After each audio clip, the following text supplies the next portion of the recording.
Hello, and welcome to the second Critical Thinking and Psychology of Problem Solving course lecture for spring 2024. You'll recall that in our first lecture, we spent much of our class time covering a bit about the short history of psychology and of four schools of thought informing the discipline. In our next session, we'll discuss how proponents in those four schools of thought might approach problem solving. We'll also take a look at some problem-solving methodologies in our next lecture. Finally, we'll have an opportunity to take a non-graded quiz based on our last lecture. Before investigating the approaches individuals of various schools of psychological thought might address a problem, we need to understand what problem solving is and some important problem solving definitions and concepts. So to flesh out our class meeting agenda, let's look at our topics. Most of our time in this lecture will talk about what problem solving is and various concepts related to problem solving. We'll finish this week's lecture with an opportunity for you to flex your problem solving muscles by trying to figure out the solution to some fun brain teasers and a discussion of how you process the problems introduced in the brain teasers. After that discussion, you'll take a practice quiz covering topics from last week's class lecture. The quiz is non-graded and only for you to get a sense of how my quizzes look. Because this is an asynchronous course, we don't have opportunities for questions to be answered in real time. I suggest you jot down any questions that might arise, then email them to the iLearn class list, which includes my tech email address. I'll reply to all so everyone in the class benefits from the Q&A. However, if you have a question about one of your own exam answers, an accommodation you might need, such as large type handouts or other items you'd rather keep confidential, please do not copy the entire class list, but send it only to my email address. So just what is a problem? Well, according to dictionary.com, a problem is a noun meaning any question or matter involving doubt, uncertainty, or difficulty. A question proposed for solution or discussion. Interesting that both of these definitions start with the word question. As you'll learn, starting with a question is an important first step to defining a problem, and defining a problem is critical to successfully solving it. So then, what do we mean by problem solving? Thesaurus.com provides several items that are synonymous with the term problem. Think about how the words in this slide are sometimes used. A doctor has to deal with a complication with a patient's treatment plan. The patient could use a particular pharmaceutical to treat a serious condition, but that medication might interfere with how well another important medication the patient is taking. You have a final exam scheduled for a certain day and time, but a dilemma has arisen. You just received a phone call from a company that wants to interview you for a position, but the only time they can do so is when you have to take your final exam. Another type of problem, two of your neighbors are having a dispute about their property lines and who owns the cherry tree right on the line. A friend of yours has recently lost her job and she just got notice from the IRS that she owes back taxes.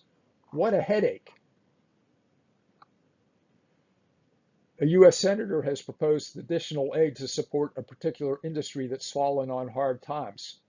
Politicians from another party have an issue with that proposal.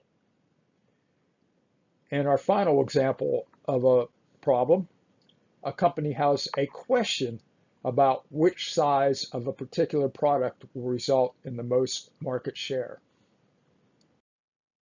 Here's a short video that describes why and how the human brain is different than that of other animals and how those differences enable us to engage in more sophisticated cognitive skills such as problem solving. You may pause this PowerPoint right now and view the video. That's my recommendation, is to stop the PowerPoint now and view the video in the middle of the PowerPoint so you can kind of relate the video to the slide that is attached to the video. But as I mentioned in last week's lecture, you can look at the video list that I'm sending you and look at all the videos at one time after going through the PowerPoint video. So here's a good working definition of problem solving. It's a little facetious, but it's a good working definition. It's based on the last slide. Okay, so what is problem solving? Problem solving is simply a methodology for working through a complication, dilemma, dispute, headache, issue, or question. So here are some important basic things you need to know about problem solving before we jump in any deeper. First of all, it's important to know there are two classes of problems: well-defined problems and ill-defined problems. Well-defined problems have three characteristics. We have a clear picture of our goal. We know what we are trying to accomplish, and we'll recognize it once we accomplish our goal. The second characteristic is that there is a path to a solution. The path is often facilitated by tools that you or others have used before successfully. And finally, the third item related to well-defined problems is that the obstacles to solving the problem are clear and based on an adequate amount of information. Well-defined problems have been studied extensively. Once steps have been identified, the problem may be solved using a set of recursive operations or algorithms. Algorithms are simply step-by-step procedures. When used correctly, they always produce a correct answer. An example of an algorithm might be a math formula. Anytime we use any math formula, as long as we use it the way it's intended to be used, we'll get a correct answer. Algorithms, however, are not always the best approach. They're time-consuming and they're not practical for most ill-defined problems. Now let's try a little problem solving of our own. Assume you go into a clothing store and see a t-shirt you'd like to purchase. You're pleased to see a sign that says the t-shirt normally sells for $10, but is now on sale for 10% off. You have $20, but you must also buy a new notebook for one of your classes. You must now figure out the final purchase price of the t-shirt, including 9% taxes, and determine whether you can afford both the t-shirt and the notebook. Take the next 20 minutes to solve the t-shirt problem. Here's a summary of your problem. You see a t-shirt that costs $10 that you'd like to purchase. The shirt normally sells for $10, but is now on sale at 10% off. You have $20, but you also must buy a new notebook for one of your classes. What is the final purchase price of the t-shirt, including 9% taxes? What specific goal or goals are in this problem? What is the path to the solution? Describe the steps you use to solve the problem. What obstacles got in the way of meeting your goal or goals? While I want you to work toward a correct solution to this problem, it is more important for you to describe how you got there. After finishing this activity, it might be a good time for you to take a break. Once you've completed it, email your answers to the questions listed on the slide to me. The deadline for completing this assignment will be Monday, March 25th, 2024 at 11:59 p.m. Central Time. While one might have difficulty solving a particular type of well-defined problem the first time they encounter it, the more they solve that type of problem, the easier those problems become. This, of course, is because the same recursive approach, the algorithms, can be applied. In a way, one only has to remember one recipe or set of steps. To learn long division in elementary school, I had to stay late after class several times to get special tutoring from my teacher. Once I learned how, though, long division became relatively easy. However, we can't depend solely on well-tested algorithms to solve an ill-defined problem. Ill-defined problems are often unique, or at least so rare that one seldom encounters that particular type of problem. Ill-defined problems can't be neatly broken down into a set of smaller components. So the step-by-step approach we can use for a well-defined problem is of limited use in such a case. Before Before we can solve an ill-defined problem, it is often necessary to form a radical change in the representation of the problem. Problem representation is the way we mentally organize what relatively little information we have about the ill-defined problem at hand.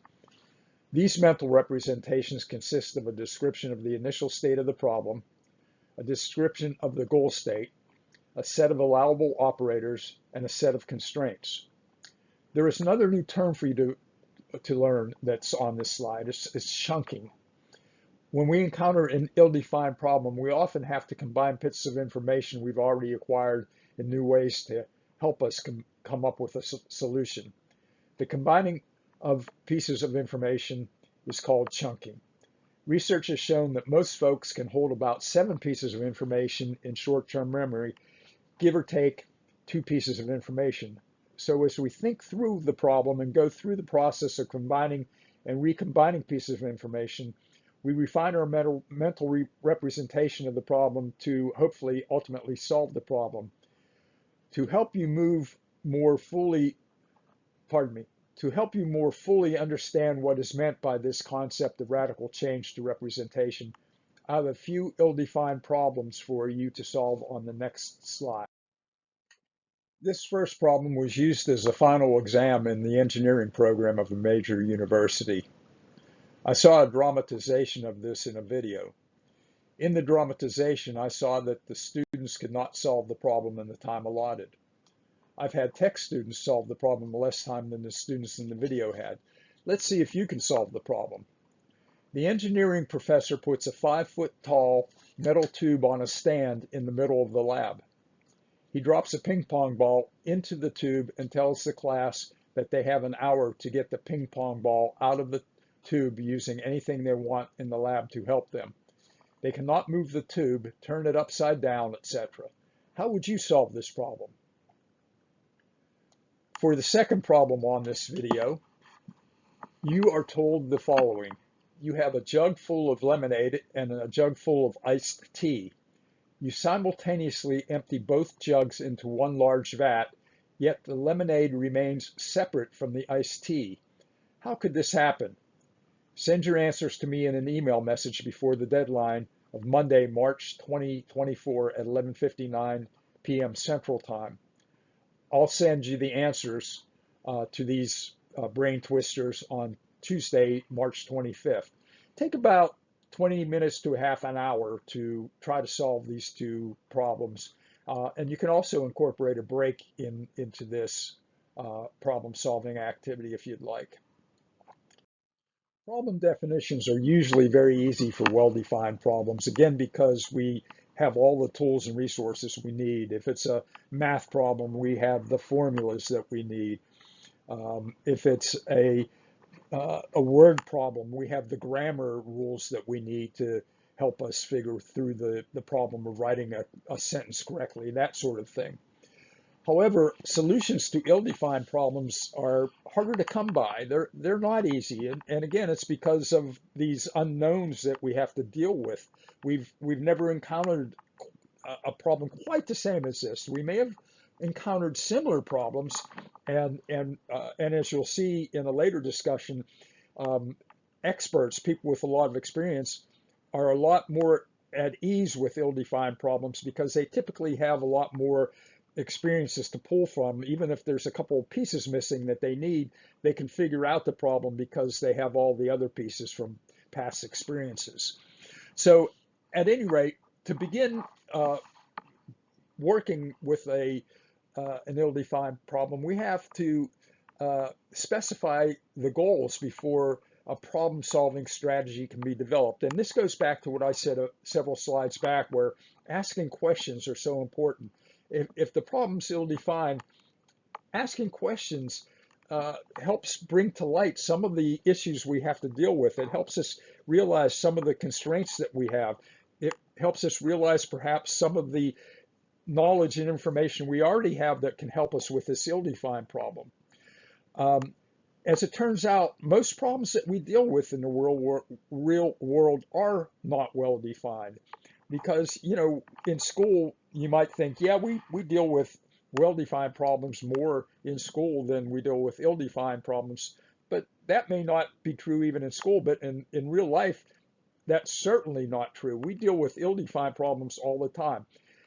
Driving down the street, we see we're coming to an intersection, and we notice that the car is pulling out uh, from our right in that intersection, uh, but we have the right of way. Do we have enough time to get through that intersection before that car hits us, or do we have to slow down and stop so we avoid an accident? Um, do we get to a place? Do we leave for a place that we've never been before a half hour early uh, because we've never been there before, even if our GPS tells us it only takes 15 minutes to get there? We deal with problems, ill-defined problems all the time. Problems we don't have all the information that we need to solve the problem. So problem definition then becomes much more difficult for an ill-defined problem than for a well-defined problems. However, ironically, if you look at this last item on this slide, experts actually spend more time with problem representation than novices do. And I think that may have to do with the fact that because the experts have years of experience, they're not as quick to jump to a conclusion or a solution as a novice is. A novice might have to go through a lot more of a um, try and fail kind of uh, uh, an effort to solve an ill-defined problem, whereas the expert might take a lot more time thinking through what are the pieces of information that I have already that I can apply to this. What information do I need? What constraints do I have to work under? What other problems have I had in the past that are at least similar enough to this one that I can get a little bit of insight from those past experiences? So again, it's kind of like painting a house. A house painter spends a lot more time prepping to paint the house than actually painting the house. An expert spends a lot more time defining and representing the problem than they do actually solving the problem. And they certainly spend a lot more time doing the problem representation than novices do. Here are some more problem-solving definitions that you should know. We're going to deal with these a little bit more next week on some of the activities that we're going to go through. Convergent thinking is a narrowing down of a set of ideas to converge on the most appropriate one. Divergent thinking takes the opposite approach to convergent thinking. Divergent thinking involves generating multiple ideas in order to create a set of possibilities from which to choose. Incubation is that phenomenon that occurs when we have trouble coming up with a solution to a problem. We set it aside for a while and not work on it consciously. Then we come up with the solution in a way that depends less on conscious effort and more on letting the problem marinate in our subconscious.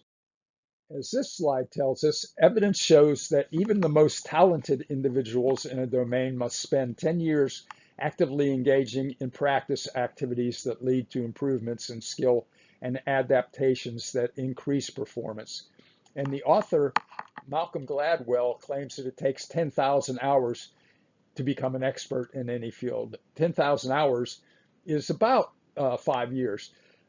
So to put these claims in perspective, the average worker in the US works 8 hours per day, 5 days a week.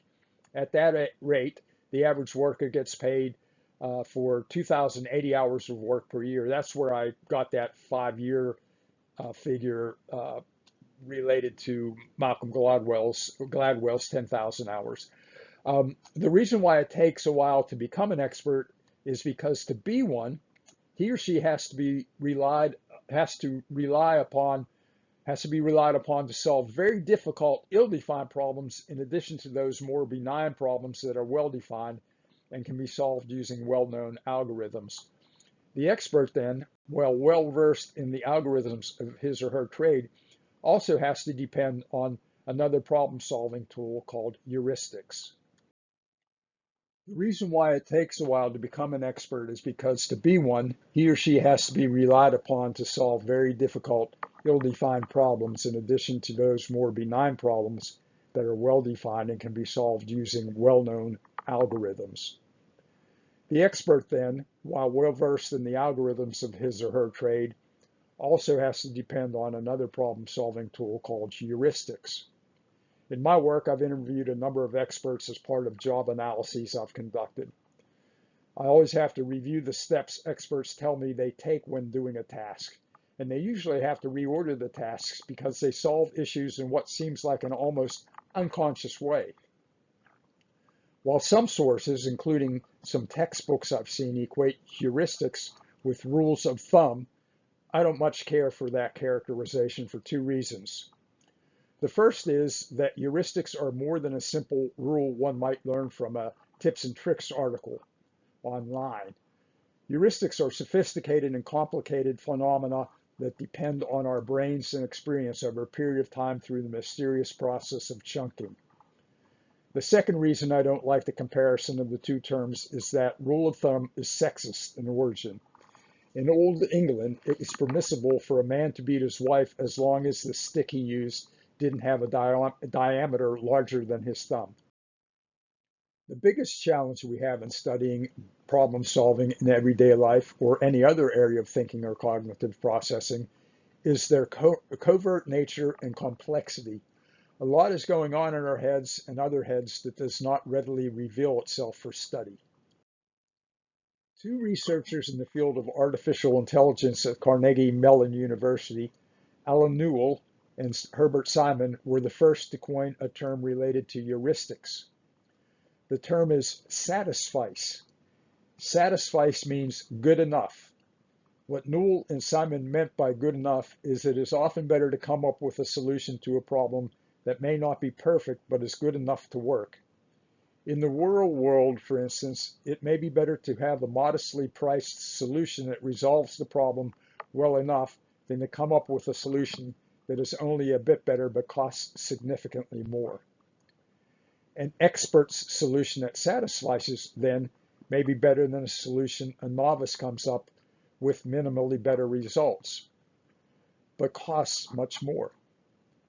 In fact, sometimes satisficing is the only solution available. There was a research project conducted many years ago in which both new hires and old hands at a company were asked to solve the same problem. The novices were permitted to use whatever tools and resources they desired, but the experts had to solve the problem without any tools or other resources. As it turned out, when the novices used the tools and resources they had access to correctly, they solved the problem perfectly. But when a novice made a mistake, it was huge. They weren't even close to getting the right answer. On the other hand, very few, or maybe even none of the experts solved the problem perfectly. I can't remember exactly, but they all got very close to doing so, and their solutions were good enough. They satisfied. What this tells us is that experts are better to have around when a serious problem is an ill-defined one. As French philosopher Voltaire once recognized, perfect is the enemy of the good. Newell and Simon used task analysis, a form of job analysis, to identify how participants engaged in problem solving. They used games and brain twisters in their research, such as the Tower of Hanoi game. That's the game that has several rings of various sizes stacked on a short pole, and a player must move all of the rings from that pole to another without covering a smaller ring with a larger ring until all of the rings from the first pole have been moved to the second. An example of the type of brain teaser they might have used is the Missionaries and Cannibals game. The player has to imagine there are 3 cannibals and 3 missionaries on a riverbank. They all need to cross the river, and there is a boat to take them there, but it is not big enough to carry them all at the same time. The player must be able to figure out how to get missionaries and cannibals to the other riverbank, but the player can only put 2 individuals in the boat at a time, and there can never be more cannibals on either shore than missionaries, or the missionaries risk being eaten. Take about 15 minutes to see if you can solve this problem. Take notes about the steps you took to solve the problem. Don't click on the link to the Missionaries and Cannibals video until you finish trying to solve the problem. You do not need to submit your answers or how you got the answer to me. Here are two very brief parts of the movie Apollo 13. Great movie. As you may know, the Apollo 13 launch almost resulted in a catastrophe.